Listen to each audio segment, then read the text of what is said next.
Tahun 2000 di final Euro, Trezeguet datang dari bangku cadangan dan mengakhiri hidup Italia lewat golden goal yang begitu kejam. Prancis juara, sementara Italia pulang dengan luka yang rasanya tidak selesai hanya karena peluit panjang sudah berbunyi.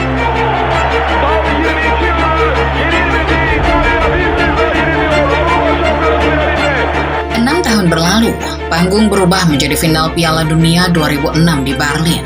Lawannya sama seperti 6 tahun lalu, timnas Italia. Tapi kali ini tekanannya jauh lebih besar bagi Prancis, dan Trezeguet kembali berdiri di depan para pemain Italia. Bedanya, kali ini bukan golden goal yang bisa mengangkat namanya ke langit, melainkan adu penalti yang bisa menjatuhkan satu negara ke tanah. Tidak ada selebrasi, tidak ada pelukan, tidak ada akhir yang manis. Hanya suara bola menghantam mistar dan jutaan pasang mata yang langsung mencari siapa yang harus disalahkan. Lalu bagaimana bisa pemain yang pernah membunuh mimpi Italia justru menjadi orang yang seolah membayar luka masa lalu Italia di panggung terbesar dunia?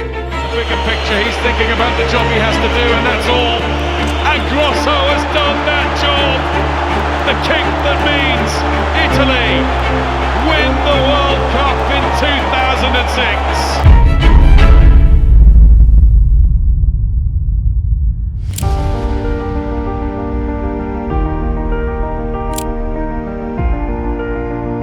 Rotterdam 2 Juli 2000, malam itu Italia hanya tinggal menunggu peluit panjang. Mereka sudah unggul, mereka sudah dekat dengan trofi, mereka sudah bisa membayangkan diri pulang sebagai Raja Eropa. Di Stadion De Kuip, waktu berjalan seperti pisau. Setiap detik terasa makin pendek bagi Prancis, dan makin manis bagi Italia. Para pemain Azzurri berdiri dengan wajah tegang, namun penuh keyakinan. Mereka tahu, satu pertahanan lagi, satu sapuan lagi, 1 menit lagi maka gelar Euro akan menjadi milik mereka. Prancis datang sebagai juara dunia 1998. Tim ini membawa nama-nama besar seperti Zinedine Zidane, Thierry Henry, Didier Deschamps, Patrick Vieira, Laurent Blanc, Lilian Thuram, dan banyak nama-nama besar lainnya. Mereka bukan tim sembarangan. Mereka adalah generasi emas yang sedang mencoba memperpanjang kekuasaan. Namun sampai menit-menit akhir, semua nama besar itu seperti sedang dipaksa menerima kenyataan pahit. Sebelumnya, Italia lebih dulu memukul lewat Marco Del Vecchio pada menit ke-55. Gol itu membuat pertandingan berubah. Prancis harus mengejar, Italia mulai menjaga. Lalu pada masa injury time, ketika harapan hampir habis, Sylvain Wiltord menyamakan kedudukan. Bola masuk, skor menjadi 1-1. Italia yang sudah berdiri di ambang pesa, tiba-tiba harus kembali ke tengah lapangan dengan dada yang mulai terasa berat. Pertandingan masuk ke babak perpanjangan waktu, dan di era itu, babak perpanjangan waktu punya aturan yang sangat kejam, yaitu aturan golden goal. Siapa yang mencetak gol lebih dulu, maka itu langsung dianggap menang.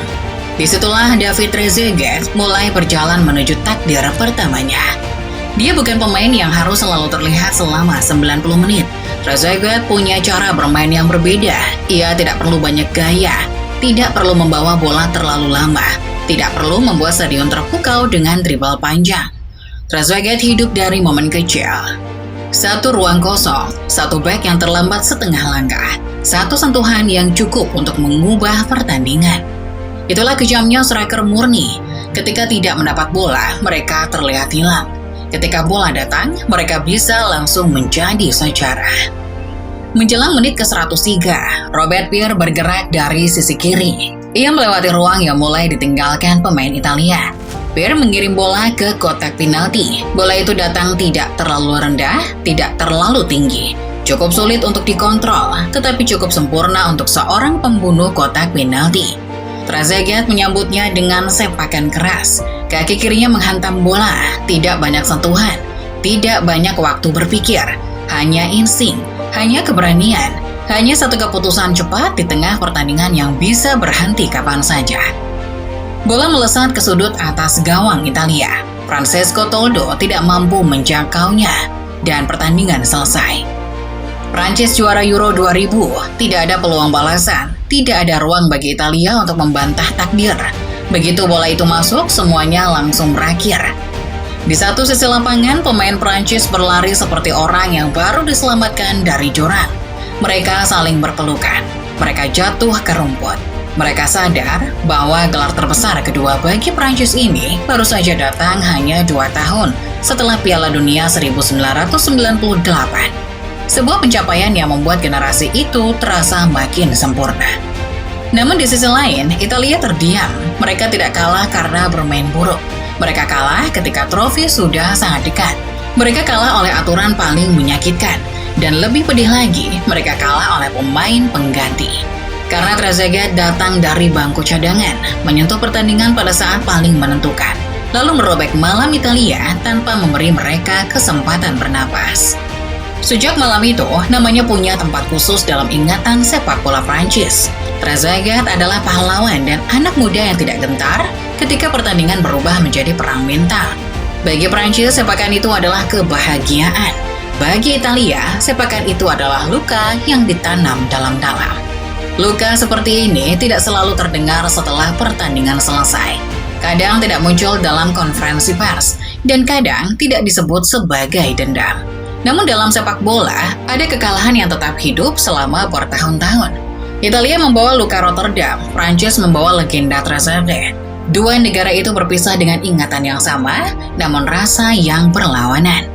Dan pertanyaannya, jika Italia bertemu lagi dengan Trezeguet, apakah mereka benar-benar datang hanya untuk menjadi juara? Atau diam-diam membawa luka lama yang belum selesai dengannya?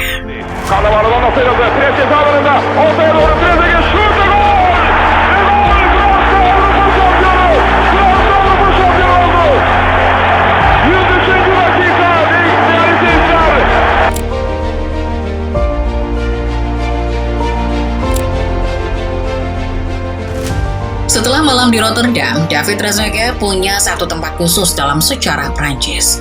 Ia bukan lagi sekedar penyerang muda yang menjanjikan. Ia adalah pemain yang mencetak gol emas di final Euro. Pemain yang membuat Italia berdiri kaku. Pemain yang memastikan Prancis tidak hanya menjadi juara dunia, tetapi juga raja Eropa. Namun di dalam tim sehebat Prancis, menjadi pahlawan tidak selalu berarti menjadi wajah utama. Karena di sekitar Trezeguet ada nama-nama yang terlalu besar untuk diabaikan. Ada Zinedine Zidane, sang penyihir yang membuat sepak bola terlihat seperti bahasa lain. Ada Thierry Henry, penyerang cepat yang perlahan menjadi simbol sepak bola modern. Ada Patrick Vieira, Lilian Thuram, Marcel Desailly, Didier Deschamps, Fabien Barthez, dan banyak tokoh yang sudah lebih dulu menempati ruang ingatan publik. Di final ironi itu mulai terasa, seorang striker bisa mencetak gol penentu di final besar, tetapi tetap berjalan dalam bayangan orang lain. Ia bisa memberi Prancis trofi, namun tetap tidak selalu diperlakukan sebagai tokoh utama dalam cerita besar generasi emas Les Bleus. Trezeguet adalah tipe penyerang yang sederhana di mata orang awam, tetapi sangat mengerikan bagi bek lawan. Ia bukan pemain yang membangun serangan dari bawah. Ia tidak sering turun jauh untuk mengatur ritme. Ia tidak hidup dari banyak sentuhan. Ia tidak perlu terlihat selama satu babak penuh untuk membuat lawan takut. Justru disitulah bahayanya. Trezeguet bisa diam cukup lama, lalu tiba-tiba muncul di tempat yang tepat. Dan pertandingan bisa berubah. Dia striker kotak penalti, pemburu ruang sempit, pemain yang pekerjaannya terdengar mudah, tetapi hanya bisa dilakukan oleh orang dengan naluri khusus. Bersama Prancis, catatannya juga tidak main-main. RSSSF mencatat ia mengoleksi 71 caps dan 34 gol untuk tim nasional. Angka itu membuatnya bukan sekedar pelengkap generasi emas. Ia adalah salah satu pencetak gol penting dalam sejarah Les Bleus. Namun sepak bola internasional tidak hanya soal angka. Di klub, seorang striker bisa dibangun sebagai pusat permainan. Tim bisa mengirim banyak bola kepadanya. Pola serangan bisa dirancang agar ia mendapat momen terbaik. Namun di timnas, terutama timnas sebesar Prancis era itu, semua harus tunduk pada keseimbangan. Dan keseimbangan Prancis sering berputar di sekitar Zidane. Zidane adalah pusat gravitasi. Bola datang kepadanya, tempo hidup darinya. Serangan menjadi tenang ketika ia menyentuh bola. Di belakangnya ada gelandang kuat. Di depannya ada penyerang cepat seperti Henry. Maka Trezeguet dengan gaya yang lebih murni sebagai finisher, kadang harus menunggu permainan mendekatinya. Disinilah letak persoalannya. Trezeguet bukan penyerang yang buruk saat tidak banyak bergerak. Itu memang cara hidupnya. Ia seperti pisau kecil yang disimpan di laci, tidak selalu terlihat, tetapi ketika dikeluarkan bisa langsung meninggalkan luka. Namun dalam tim yang mulai mencari mobilitas, kecepatan, dan tekanan dari depan, striker seperti Trezeguet kadang terlihat hanya di bangku cadangan. Bukan karena ia tidak berguna, melainkan karena sepak bola sedang bergerak ke arah yang berbeda. Henry bisa melebar, bisa menarik bek keluar dari posisinya. Ia membuat permainan lebih cair. Sementara Trezeguet lebih mematikan ketika bola masuk ke area kotak penalti. Dua-duanya hebat, namun kebutuhan taktik sering memilih salah satu. Dan perlahan, nasib Trezeguet di timnas Prancis menjadi rumit. Ia punya status pahlawan, ia punya angka yang kuat, tetapi ia tidak selalu menjadi pilihan pertama ketika panggungnya makin besar. Mungkin itulah yang membuat kisahnya terasa getir. Dalam ingatan banyak orang, generasi Prancis 1998 sampai 2006 sering dikenang lewat wajah Zidane, lewat ledakan Henry, lewat ketangguhan Thuram, dan Trezeguet berada di sana, tetapi seperti bayangan tajam di belakang layar. Padahal, bayangan itu pernah membuat Italia menangis. Lalu pertanyaannya, jika seorang pemain sebesar Trezeguet saja harus bayangan di belakang layar, apa yang sebenarnya sedang dicari Prancis di Piala Dunia 2006? But de Trezeguet, quand il a des occasions comme ça en tête à tête, il les manque rare.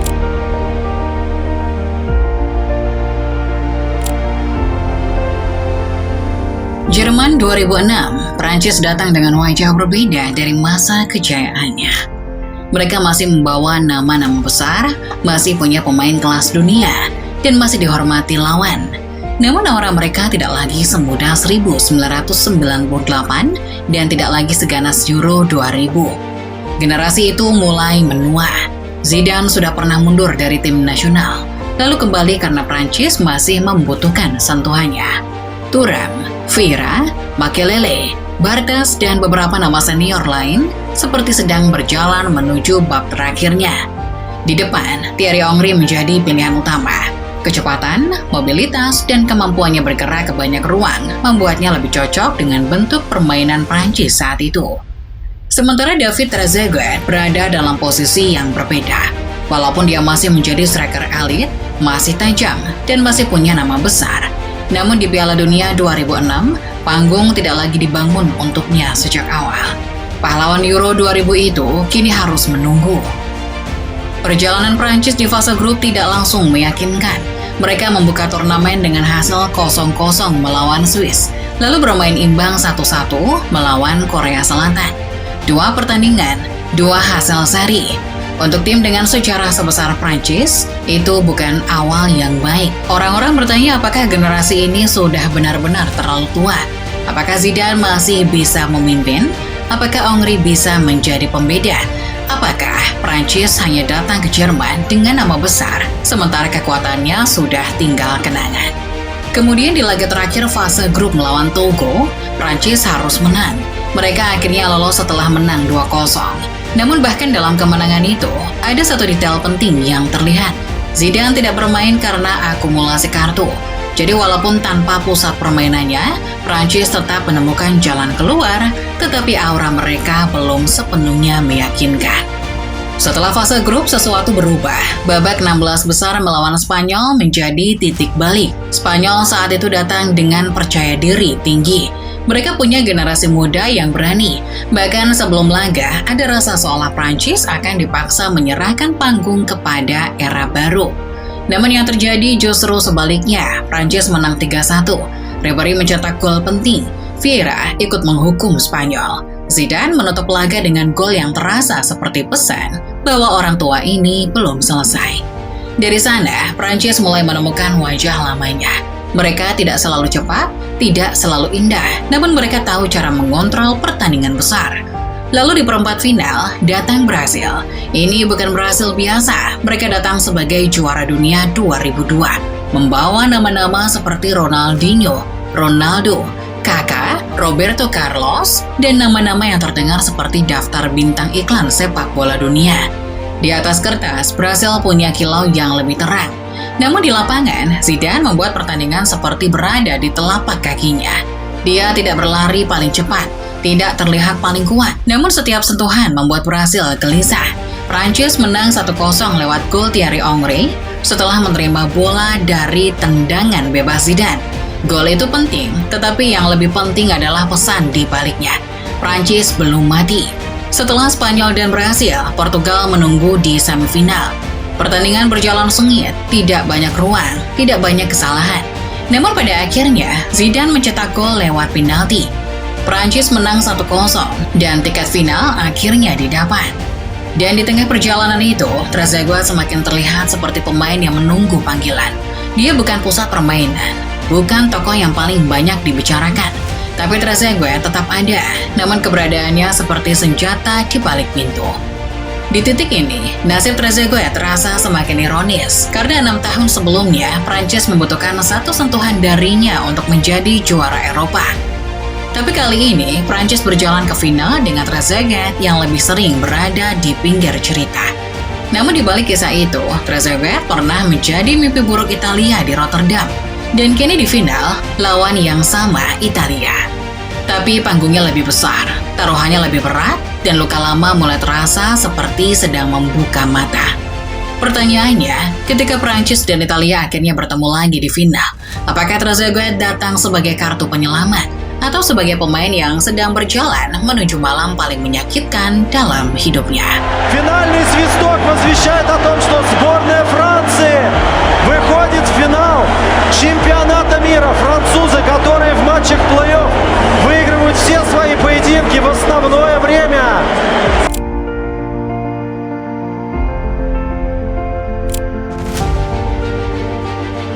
Berlin 9 Juli 2006. Olympia Stadion berdiri seperti panggung pengadilan. Dua negara besar datang membawa sejarah yang belum selesai. Prancis membawa mimpi perpisahan. Salah satunya seperti tarian terakhir Zinedine Zidane, seorang maestro yang sudah mendekati ujung karir, namun masih sanggup membuat bola terlihat tunduk pada kakinya. Italia datang dengan beban yang berbeda. Di rumah mereka, skandal Calciopoli sedang mengguncang sepak bola Italia. Serie A, liga yang dulu menjadi simbol kemewahan, sedang tercoreng oleh urusan gelap di luar lapangan. Namun di Piala Dunia, Azzurri justru berjalan dengan kepala tegak. Mereka bertahan, mereka melawan. Mereka seperti ingin membuktikan bahwa kehormatan sepak bola Italia masih bisa diselamatkan di atas rumput. Dan di antara dua cerita besar itu, ada satu nama yang membuat pertemuan ini terasa lebih tajam, David Trezeguet. Karena 6 tahun sebelumnya, ia menghancurkan Italia di final Euro 2000. Kini Italia berdiri lagi di depannya. Bagi Prancis, mungkin ini hanya pertandingan final terbesar. Namun untuk Italia, final ini terasa seperti tempat di mana luka lama menunggu balasan. Final itu langsung terbuka dengan drama. Menit ke-7, Prancis mendapat penalti. Zidane maju sebagai eksekutor. Di depannya ada Gianluigi Buffon, salah satu kiper terbaik di dunia. Dan di belakangnya ada jutaan pasang mata yang menunggu awal sempurna. Zidane tidak menendang seperti orang yang sedang takut. Ia mencungkil bola. Panenka, tenang, dan hampir sedikit kurang ajar. Prancis unggul 1-0, tetapi Italia tidak runtuh. Mereka tidak panik. Mereka tetap bermain dengan cara yang mereka kenal. Sabar, keras, dan penuh keyakinan pada detail kecil. Dalam sepak bola Italia, satu bola mati bisa menjadi jalan keluar, dan satu sepak pojok bisa membuka pintu. Lalu pada menit ke-19, Andrea Pirlo mengirim sepak pojok ke kotak penalti Prancis. Bola meluncur tajam, Marco Materazzi naik, sundulannya menghantam gawang Barthez, dan skor berubah 1-1. Materazzi menjadi tokoh yang aneh malam itu. Dia membuat Prancis mendapat penalti lebih dulu, lalu menebusnya dengan gol.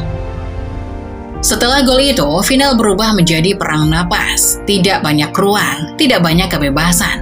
Setiap pemain seperti membawa beban satu negara di bahunya. Prancis mencoba mengalirkan bola lewat Zidane. Italia menunggu celah dengan ketenangan khas mereka. Di tengah lapangan, duel menjadi makin berat. Vieira sempat ditarik keluar karena cedera, dan Prancis kehilangan salah satu mesin utamanya. Henry terus bergerak, mencari ruang, mencari cara agar pertahanan Italia pecah. Ribery berlari tanpa henti, membawa energi muda di antara tubuh-tubuh senior. Namun Italia punya tembok yang kuat. Cannavaro membaca bahaya seperti orang yang sudah tahu masa depan. Materazzi bertarung di udara. Gattuso mengejar siapapun yang bergerak. Pirlo mengatur permainan Italia dari tengah.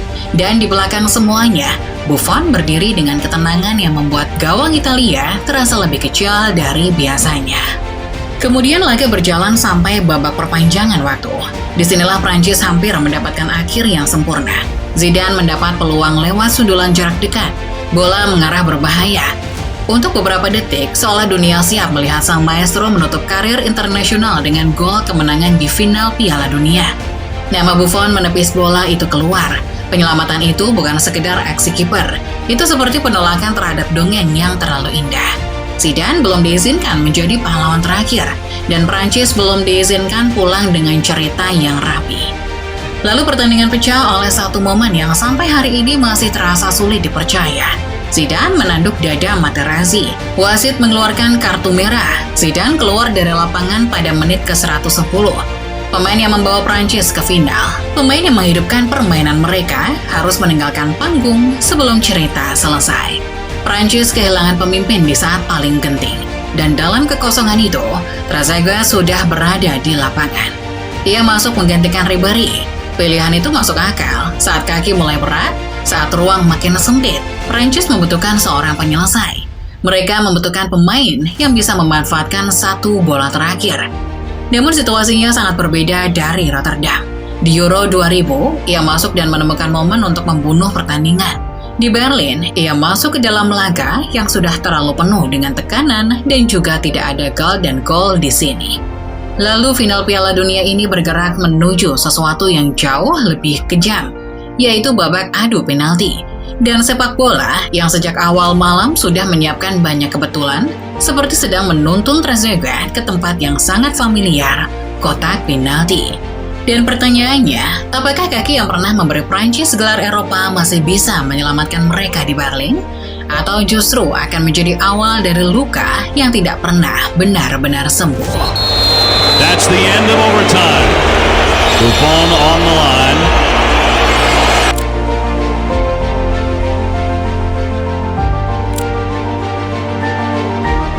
Adu penalti selalu punya suasana yang berbeda. Pertandingan yang selama 120 menit dipenuhi taktik, stamina, duel, dan keberanian tiba-tiba diperkecil menjadi satu titik putih. Di sana, seorang bek bisa terlihat seperti Algujo, seorang legenda bisa ragu, seorang striker yang sudah mencetak ratusan gol bisa mendadak merasa kakinya berat. Adu penalti dimulai dengan ketegangan yang dingin. Andrea Pirlo maju untuk Italia. Bola masuk, lalu Sylvain Wiltord membalas untuk Prancis. Skor masih seimbang, dan semua orang masih menahan napas. Lalu giliran Trezeguet, ia berjalan ke titik putih sebagai penendang kedua Prancis.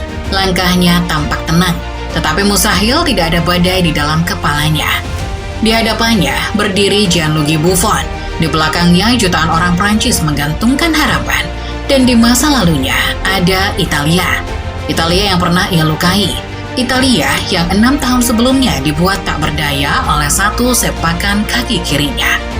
Trezeguet meletakkan bola, mundur beberapa langkah, menatap gawang, lalu berlari.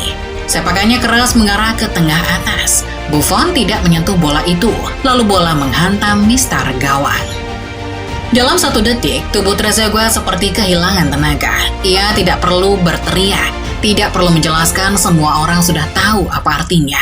Prancis tertinggal. Yang membuat momen itu semakin pahit adalah bayangan dari awal pertandingan. Penalti Zidane pada menit ke-7 juga menyentuh mistar. Bola itu memantul masuk. Trezeguet juga menghantam mistar. Bola itu keluar. 2 tendangan sama-sama menyapa besi. Satu menjadi keindahan, satu menjadi hukuman. Itulah sepak bola. Kadang, jarak antara legenda dan luka hanya setebal garis gawang. Setelah kegagalan Trezeguet, Italia tidak memberi celah. Para penendang Prancis berikutnya masih mencoba bertahan. Namun karena Italia terus sempurna, tekanan tetap tidak pernah benar-benar hilang. Lalu Fabio Grosso berjalan maju. Grosso bukan nama yang sejak awal turnamen dipuja seperti Zidane. Ia bukan superstar global seperti Henry. Namun di Piala Dunia 2006, hidupnya sedang disentuh sesuatu yang aneh. Ia mencetak gol dramatis melawan Jerman di semifinal. Kini, ia berdiri untuk menentukan gelar dunia. Grosso berlari, ia menendang dan bola masuk. Italia menang. Para pemain Azzurri berlari ke segala arah. Bangku cadangan tumpah ke lapangan. Malam Berlin berubah menjadi milik Italia. Di sisi lain, pemain Prancis berdiri dengan wajah kosong. Dan Trezeguet, tanpa perlu disebut terlalu keras, menjadi nama yang paling mudah ditunjuk. Begitulah cara publik bekerja setelah sebuah final besar. Mereka mencari satu gambar, satu kesalahan, satu wajah untuk dijadikan simbol. Padahal sepak bola tidak pernah sesederhana itu. Prancis tidak kalah hanya karena satu penalti. Mereka kehilangan Zidane. Mereka gagal menyelesaikan peluang. Mereka menghadapi Italia yang menendang penalti dengan sempurna. Mereka berada di final yang penuh tekanan setelah 120 menit yang menguras pikiran dan stamina. Namun ingatan manusia sering memilih jalan pintas. Yang tersisa bukan semua detail itu. Yang tersisa adalah Trezeguet. Padahal Trezeguet bukan pemain kecil. Ia adalah juara dunia. Ia adalah juara Eropa. Ia adalah striker dengan puluhan gol untuk Prancis. Dan ia adalah pemain yang dulu mengangkat negaranya di Rotterdam. Namun satu tendangan membuat semua itu seperti terdengar lebih pelan. Ini yang paling menyakitkan dari hidup seorang penyerang. Selama bertahun-tahun mereka bisa hidup dari insting. Mereka bisa mencetak gol dari ruang sempit. Mereka bisa membuat pertandingan berubah dengan satu sentuhan. Namun ketika satu sentuhan gagal di malam terbesar, dunia jarang memberi ruang untuk alasan. Trezeguet tidak gagal karena tidak punya kualitas. Ia gagal di momen yang terlalu besar untuk dimaafkan publik. Dan ironinya, kegagalan itu datang melawan lawan yang pernah ia hancurkan sendiri. Bagi Italia, Berlin mungkin terasa seperti pembebasan. Bagi Trezeguet, Berlin menjadi ruang sunyi yang menempel terlalu lama pada namanya. Satu penalti memang gagal, satu final memang lepas, satu malam memang berubah menjadi luka. Namun karir besar tidak layak dikubur oleh satu suara bola yang menghantam mister. Karena Trezeguet adalah gambaran paling manusiawi dari sepak bola. Ia pernah menjadi pahlawan, ia pernah menjadi tersangka, ia pernah memberikan kebahagiaan. Ia juga pernah membawa penyesalan. Dan di antara semua itu, ada pelajaran yang sulit diterima. Sepak bola tidak selalu adil kepada orang yang pernah memberinya keindahan. Maka pertanyaan terakhirnya bukan lagi kenapa Trezeguet gagal, tapi pertanyaannya lebih dari itu. Apakah kita benar-benar mengingat David Trezeguet sebagai striker besar yang pernah menaklukkan Italia di Piala Eropa? Atau hanya sebagai pemain yang satu tendangannya tidak pernah masuk ke final Piala Dunia?